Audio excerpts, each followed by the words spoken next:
9,6. VP yang udah kita ketahui 9,6 kita masukkan ke sini lagi ke atas ya. Mundur lagi. 9,6 sedangkan R2-nya di sini adalah 4. Berarti I2-nya kita mendapatkan nilai 1,6 ohm. Seperti itu.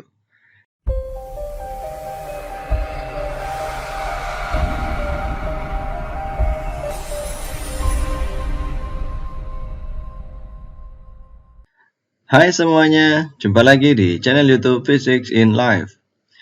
Pada video kali ini kita akan mencoba mengerjakan soal ujian nasional yang berhubungan dengan rangkaian arus searah atau listrik dinamis. Oke, soalnya seperti berikut ini. Di sini ada rangkaian campuran ya, yaitu paralel sama seri. Itu lalu pertanyaan adalah besar kuat arus yang mengalir pada hambatan 4 ohm. Bagaimana caranya? Caranya seperti berikut ini. Nah, jadi kita beri nama dulu ya, untuk memudahkan dalam pengerjaan. Kita beri nama mana yang R1, mana yang R2, mana yang R3. Lalu pertanyaannya kan, kuat arus yang berada pada hambatan 4 ohm. 4 ohm adalah R2, berarti di sini yang dicari adalah I2. Seperti itu.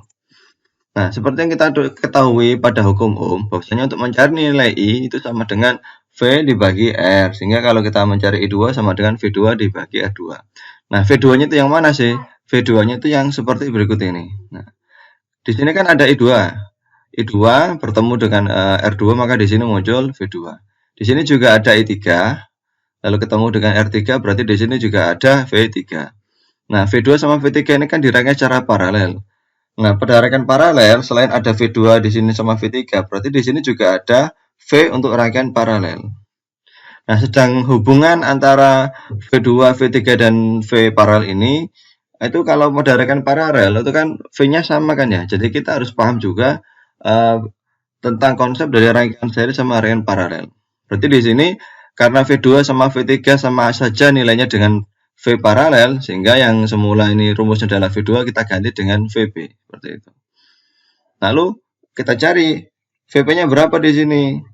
Nah, untuk mengetahui berapa nilai VP, pada rangkaian di sini kita munculkan juga V1. V1 ini bisa muncul karena di sini sebenarnya ada I1 ketemu dengan R1 sehingga muncul V1. Nah, kalau sudah muncul V1, muncul VP, maka gambarnya ini dalam benak kita, dalam bayangan kita, ini kita sederhanakan menjadi seperti ini. Nah, berarti di sini ada V sumber atau V total, lalu ada V1, lalu ada VP. Nah, V1 sama VP ini kita bisa melihat dihubungkan secara seri ini. Nah, jadi begini gambarnya. Nah, hubungan konsep serinya antara V1, VP dengan V total itu adalah penjumlahan. Jadi V total di sini merupakan penjumlahan dari V1 ditambah VP. Berarti kalau tadi kita ingin mencari tahu VP, maka VP rumusnya adalah V total dikurangi V1. V totalnya ini kita sudah mengetahui nilainya 16 volt, tinggal V1 yang belum kita ketahui. Jadi sekarang kita mencari tahu V1-nya dulu berapa. Nah, berdasarkan hukum ohm, V1 itu kan nilainya I1 dikalikan R1. Dimana R1 udah kita ketahui di soal 1,6 ohm, tinggal I1-nya belum. Berarti kita mencari tahu dulu nilainya I1 berapa. Seperti itu. Nah, I1 itu yang mana? I1 yang di sini. I1 adalah I yang masuk ke R1 atau yang keluar dari R1. Nah, dari sini kelihatan I1 itu masuk menuju V total. Jadi ini kita bisa anggap I1 adalah I yang masuk ke sumber. Sedangkan berdasarkan hukum Kirchhoff ya, waktu kita belajar di SMP dulu, hukum Kirchhoff itu menyatakan I yang masuk sama dengan I yang keluar. Berarti di sini I yang masuk ke sumber besarnya sama dengan I yang keluar dari sumber. Nah, I yang keluar dari V sumber di sini kita beri nama I total. Berarti mengindikasikan I1 sama saja nilainya dengan I total. Berarti I1, ya rumusnya yang semula di sini I1 kali R1, kita rubah menjadi I total kali R1. Nah, sedangkan I totalnya sendiri kita belum mengetahui, berarti kita mencari tahu dulu besarnya I total.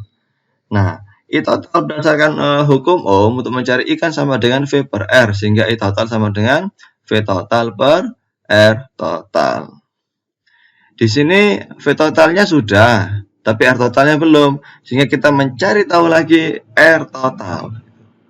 Nah, R total kalau kita melihat ya di sini ada R1, Di sini ada RP ya. R1 sama RP ini kan dirangkai secara seri ya. Berarti dijumlah langsung, maka R totalnya nilainya adalah R1 ditambah RP. Rumusnya ini mirip seperti rumus yang di sini ya. Tuh, karena kalau kita melihat antara R1 ini juga dengan rangkaian paralel disusun secara seri. Maka konsep seri untuk mencari R total adalah dijumlah langsung. Tapi di sini RP-nya kita belum mengetahui, sehingga kita perlu mencari tahu RP-nya berapa. Nah, untuk rangkaian paralel sendiri, jika kita ingin mencari tahu nilai hambatan, itu rumusnya kan seperti ini, 1/R ya. Jadi 1/RP sama dengan 1/R2 ditambah 1/R3. Kita masukkan angkanya R2 dan R3 yaitu 4 dengan 6, lalu kita samakan penyebutnya menjadi 12. Sehingga menjadi seperti ini ya. Ini kan pemahaman waktu kita masih SD untuk menyamakan penyebutnya. Jadi di sini 4 kalikan 3 menjadi 12, maka yang atas juga kalikan 3. 6 dikalikan 2 menjadi 12, maka yang atas juga dikalikan 2. Lalu kita jumlahkan, jadi nilainya adalah 5/12. Ini adalah nilai 1/RP. Berarti kalau kita pengen mencari tahu RP, maka kita balik menjadi 12/5 sama dengan 2,4 ohm. Nah, nilai RP yang di sini kita masukkan di sini, kita kembalikan lagi. Ya, RP-nya 2,4, R1-nya udah tahu di soal 1,6, maka nilainya untuk R total adalah 4 ohm. Setelah kita mengetahui nilai R total yang 4 ohm ini, kita kembalikan lagi ya teman-teman ke atas di sini. Jadi alurnya itu mundur ya. Habis maju tadi maju, lalu kita mundur lagi, kembalikan lagi. Tuh, kita masukkan.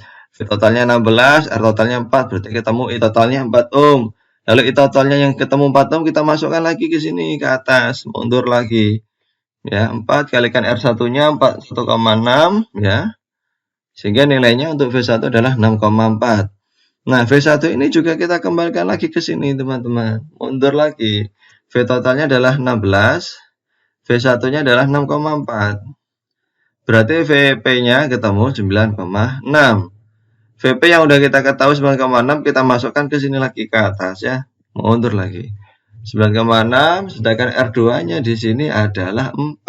Berarti I2-nya kita mendapatkan nilai 1,6 ohm. Seperti itu. Jadi jawaban untuk soal ini adalah 1,6 ampere. Bagaimana teman-teman? Agak sedikit rumit ya. Memang seperti itu alurnya. Jadi alurnya itu kalau untuk mengerjakan soal ini itu harus tadi maju dulu, baru mundur lagi, seperti itu. Jadi harus paham konsep rangkaian arus listrik yang searah dan paralel, seperti itu. Oke, sampai sini dulu perjumpaan kita kali ini. Akan kita lanjutkan pada video-video selanjutnya yang membahas tentang soal ujian nasional. Sekian dari saya, terima kasih.